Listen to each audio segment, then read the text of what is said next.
Hi guys, welcome back to the channel, and again thank you for tuning in. Today I have for you a Robalo 272 R272 Robalo 2021 with twin Yamaha's F250s. All right, the whole steering system exploded in this thing, or apparently it looks like that. When these things happen, and as soon as I approach the boat, I see that in this case it's 500 horsepower, and I only see one steering cylinder on the starboard side.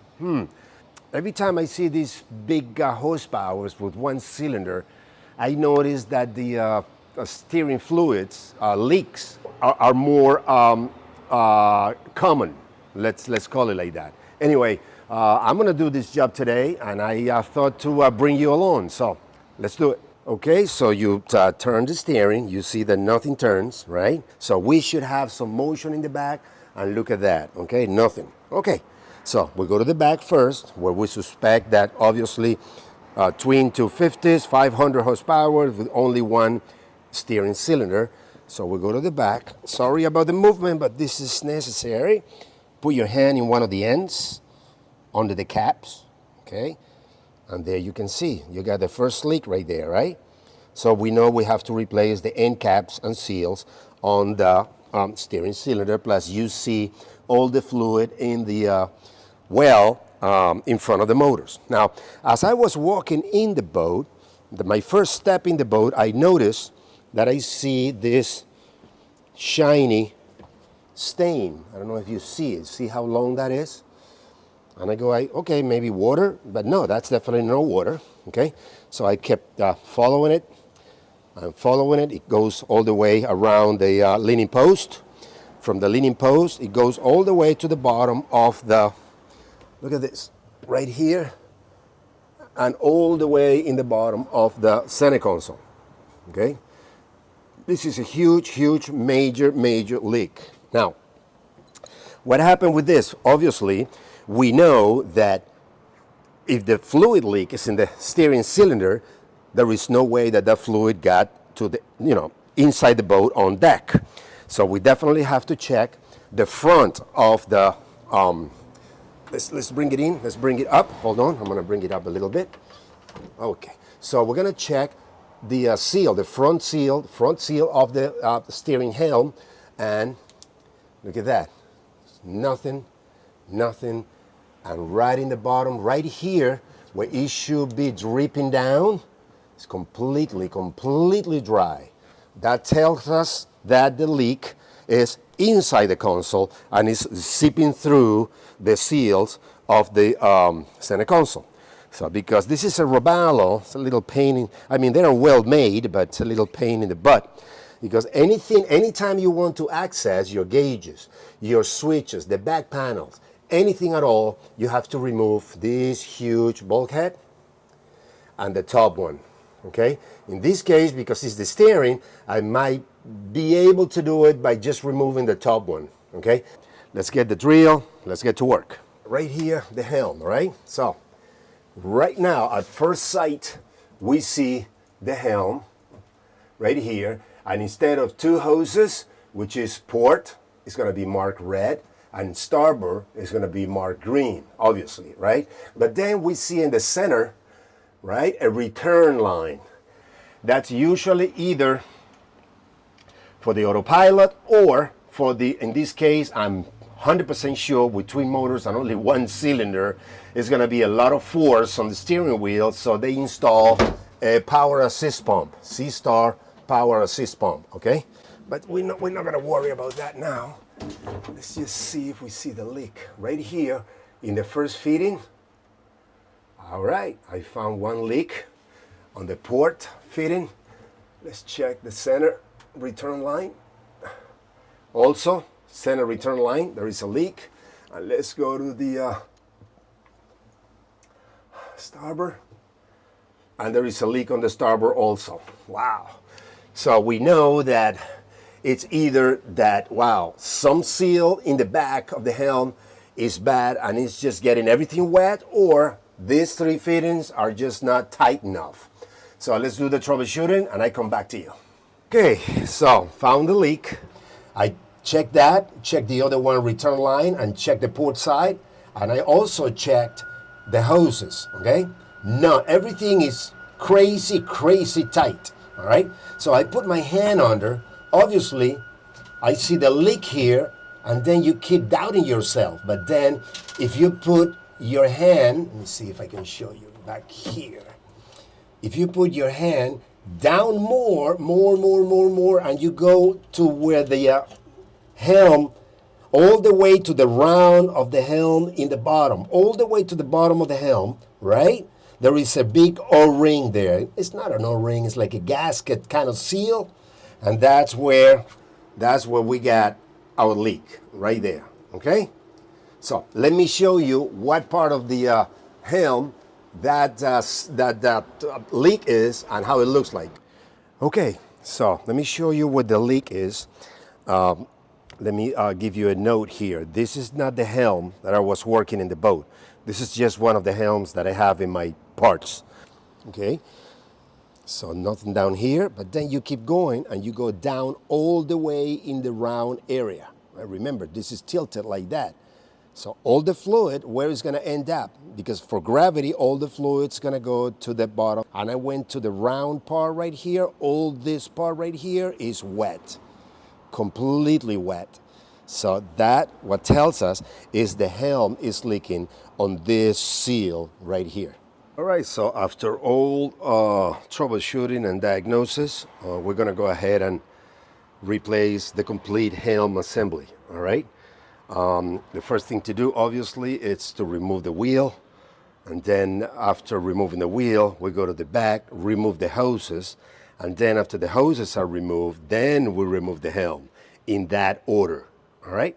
So let's go ahead with the wheel first. When you see in the center of the wheel, usually there is a nut where you put a socket to loosen up the wheel. In this case, if you see something like this, that is not made for a socket, like an emblem or a brand or something like that, or is flush, it's usually a pry out. So let's go ahead and get it. I'm pretty sure this thing is coming out like this. All right. I'm working now with one hand. There you go. Okay, so see, this one's got an O-ring to prevent water from going into the actual nut. Okay, so it was a 1 inch, so it shouldn't be too hard. Okay. Try to bring the nut flush with the shaft, all right, just in case we need to tap it a little bit there. We're not going to hit hard, we're going to tap it in case the first procedure fails, which is we're going to go under, this is a good tip by the way, we're going to go under the all the way down, and there is a gap right here behind the wheel where we're going to put 2 wedges. Let me see if I can give you a better view. Do you see that? There you go. Do you see this gap right there? All right, in that gap we're going to put 2 wedges, all right? I don't like hitting on the shaft. So let's try one side a little bit, just one side right here. That's enough. And then when you put the second wedge, be careful with your feet and your knees, because these 2 chisels are going to fall once the wheel gives. See? Okay. Okay. We got a good pressure now, and it's not coming out yet. Right now is the time where we're gonna hit the center. I'm gonna use this socket, just a tap in the center of the shaft, boom. All the chisels fell off, as I told you, and the wheel, see, it's already out, okay? All right, nut comes off, and the wheel is out. All right. So before I forget, remember I was removing the wheel with 2 chisels in the back, and I told you to leave this nut flush with the threads, but I didn't show you how it looked like. So bring it down until you can pass your finger like that, and the threads are protected. This is not the case because we don't want this helm. So if we damage the thread, we're gonna discard this helm anyway. But if you're not, just put the nut flush to protect it, and then get, you know, a small socket or a small extension or something, put it on top there, and just tap it. Just slight, very soft tap on this shaft, and that's when the wheel popped off, okay? So now we're in the back of the helm. Get yourself a bunch of old rags. Try this one, come on. Wow, somebody really, really went crazy tightening these things. They don't supposed to go that crazy tight. So we're gonna take the two on the bottom so we can have a clear shot to the center return line. Okay, now we're gonna remove these hoses. Yeah, so a few drops, not a lot. Okay, now we're going for the center one. Okay, now we have the center return line. See, not even drops. This system was completely empty. Now we're good to go to the front and remove some of the accessories. I tell you which ones we're gonna remove. And then we're gonna come here. I guess Robalo, oh man, left us a hole right here on the side to put our hands and access 4 7/16 nuts in the back of this helm, right in there, okay? Right in there behind the console, okay? And then you can pull the complete helm off. All right, so I suggest to use a ratchet wrench, right? Open end in one side and ratchet on the other side. Why? Because we don't have any access this way. We have to go through this hole. And the studs in the back of that helm are long, so you're gonna be there a while, okay? All right, so once the 3 hoses are removed, and those, I'll show you what with those 4 7/16 nuts are in the back of the helm, holding all this assembly together, right? So now we just go up and down a little bit. Patience and slowly. Okay, there you go. And this is your helm right here. Got it? This whole thing comes together, all right? See these studs?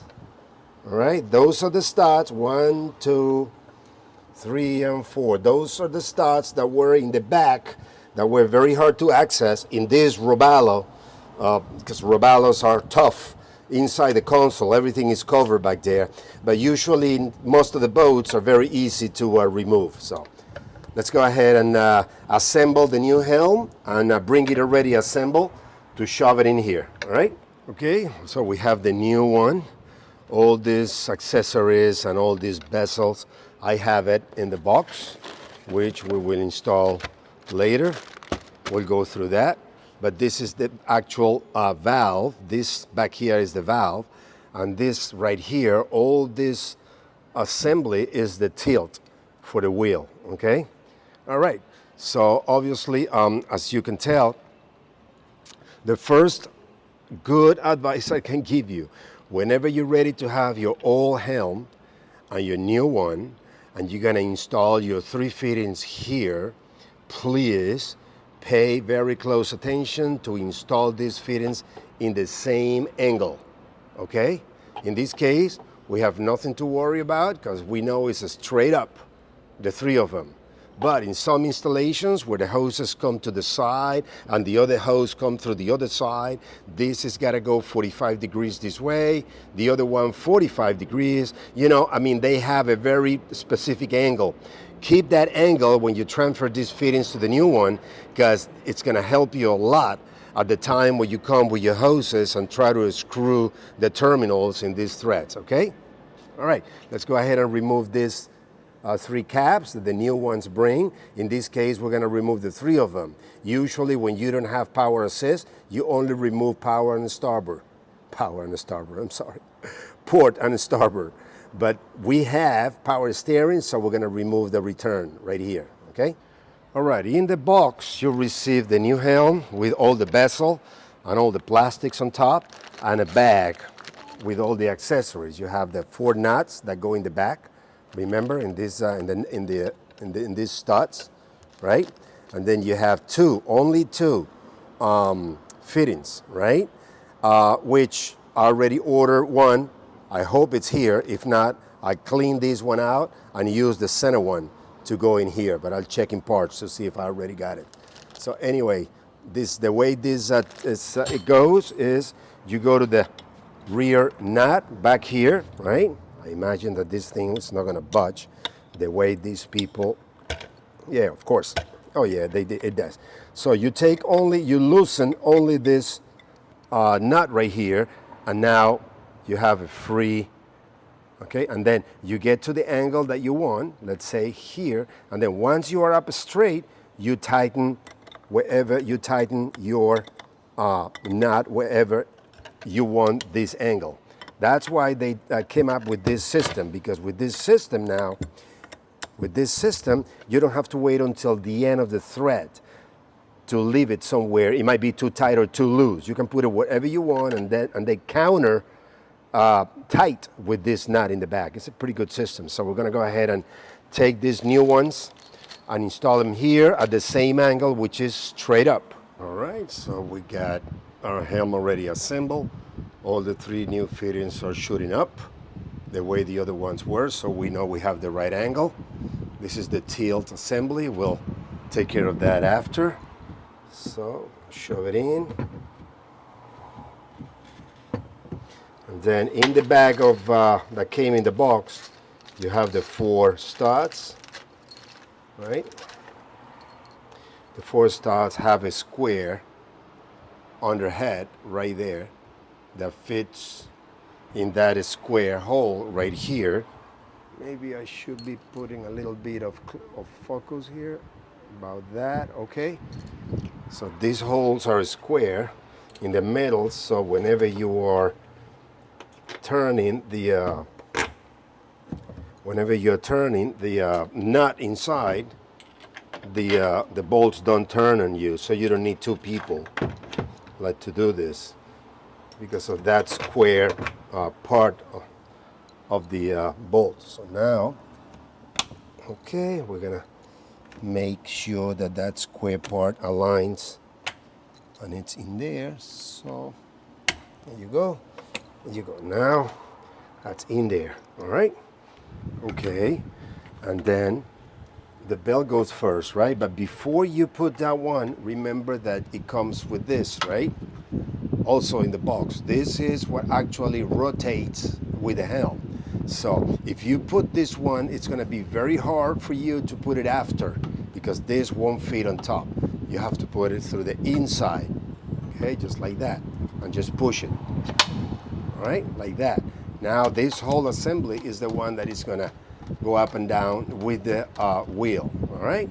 All right, let's go back inside and put those 4 nuts on those studs. Okay, so we're going to install just one washer, right? And this light, it's okay. 1 washer and 1 nut in each one of those studs.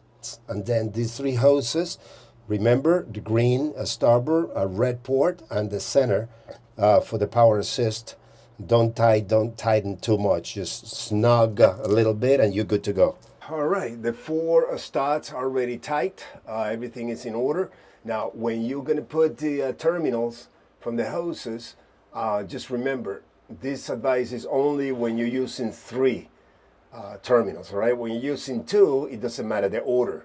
But when you're installing 3 with the power assist return line, do either side one first, then the center one, then the other one. Don't do this one and that one and forget the center one. That's going to be very hard to do. So one at a time from side to side. I began from starboard, center, port, okay? All right, hoses are already installed in the back. The 4 studs are tight. This assembly, it's already fastened. No problem with that. At the end of all this assembly, even though we have a nice protected console, I will seal right here, which is the only hole where the water can go through, right here in the top. Okay, all right.